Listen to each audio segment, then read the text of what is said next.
সম্মানিত ভিউজ, আসসালামু আলাইকুম ওয়া রাহমাতুল্লাহি ওয়া বারাকাতুহু। আজ রমজানের 20শে রমজান। যথারীতি প্রতিদিনের ন্যায় আজও আল ওয়াহিদা ট্রেডিং অ্যান্ড কনস্ট্রাকশনের এক মিনিট। স্টোর হতে আলখোর ইন্ডাস্ট্রিয়াল এলাকা আসরের নামাজ এবং ইফতারের উদ্দেশ্যে স্টোর থেকে শেষ করে এখন ঠিক দুপুর 3টা। সাধারণত রমজানে দুপুর 3টা থেকে স্টোর ক্লোজ হয়ে যায়, ইফতারের মুহূর্ত পর্যন্ত বন্ধ থাকে। স্টোর থেকে শেষ করে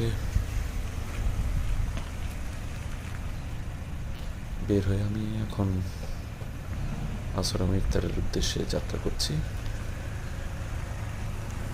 আপনারা সবাই দোয়া করবেন আমার জন্য, আমি আপনাদের জন্য দোয়া করি এবং আল্লাহ যেন আমার ওমরাকে কবুল আর মঞ্জুর করে নেয়। সবাই ভালো থাকবেন, সুস্থ থাকবেন এবং নিরাপদে থাকবেন। ধন্যবাদ সবাইকে। আসসালামু আলাইকুম।